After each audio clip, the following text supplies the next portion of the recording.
Hello बच्चों। तो आज मैं आपको कुछ इस तरीके का सवाल करवाने वाली हूँ जो कि आपके क्लास 8th के चैप्टर में हैं। तो ये हिंदी और इंग्लिश दोनों से रहेंगे। तो चलिए शुरुआत करते हैं। इसमें क्या बोल रहा है कि 7/10 में कौन सी संख्या का गुणा करें कि गुणनफल 5/6 प्राप्त हो।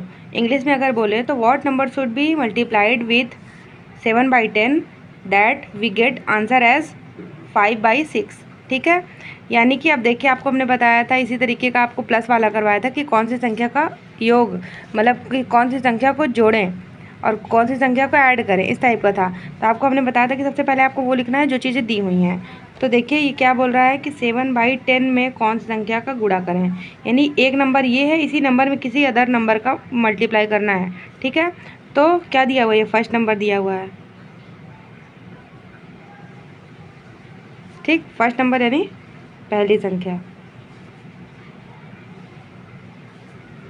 क्या दी हुई है 7/10। ठीक है, और क्या दिया हुआ है कि गुणनफल 5/6 प्राप्त हो, यानी गुणनफल कितना मिला है हमें 5/6 गुणनफल, यानी गुणा करने के बाद जो हमारा आंसर आया है।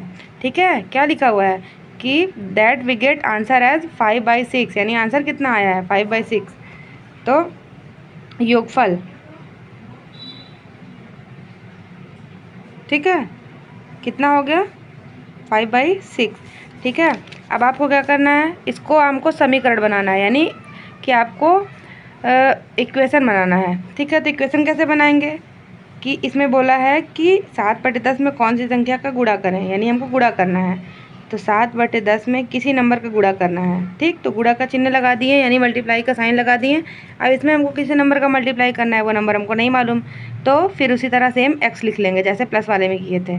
आगे आंसर कितना मिला था हमको 5/6। ठीक, योगफल, अरे सॉरी यहाँ पे हम योगफल लिखे हैं, गुणनफल। ठीक है, तो हमारा गुणनफल कितना आ गया, इतना, आंसर इतना आया है। ठीक, तो अब आपको हमने बताया था कि कभी भी इस तरीके का सवाल हो तो इसमें आपको क्या करना है, यक्स को एक तरफ करना है। ठीक है, यानी ये जो वेरिएबल्स होते हैं उसको एक तरफ करना है। तो ये यक्स को एक तरफ लिख दिए, इधर 5/6 है। अब आपको हमने जैसे बताया था कि जब आपको एडिशन वाला करवाया था तो उसमें ये बताया था कि कोई भी अगर नंबर एक साइड से दूसरे साइड जाता है इक्वल के तो उसका साइन चेंज हो जाता है, लेकिन वो प्लस और माइनस में होता है जब योग या तो घटाना करते हैं, योग या अंतर करते हैं जब, यानी कि एडिशन या सब्ट्रैक्शन करते हैं तब वो चीज़ होता है। लेकिन अगर मल्टीप्लाई या डिवाइड में है तो आपको क्या करना है, तब इसमें फ्रैक्शन पलट जाता है, जैसे ये वाला ऊपर चला जाएगा, ये वाला नीचे आ जाएगा अगर हम इधर करेंगे तो।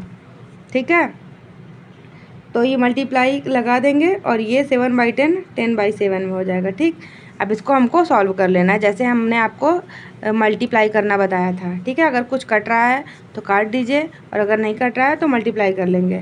ठीक है, तो अब देखिए ये 2 के टेबल में 6 और 10 दोनों आता है ना, तो हम इसको काटेंगे। 2 3 जा 6, 2 5 जा 10। उसके अलावा आप कुछ कट नहीं रहा है क्योंकि एक ऊपर और एक नीचे का काटना है, तो दोनों सेम में आते ही नहीं हैं कोई भी टेबल में। ठीक, तो अब इसको मल्टीप्लाई कर देंगे। 5 5 जा 25/3 7 जा 21, इतना ही हमारा क्या हो जाएगा आंसर। यानी कि हमें 7/10 में अगर हम 25/21 का मल्टीप्लाई करते हैं तो हमें आंसर 5/6 आता है। ठीक है।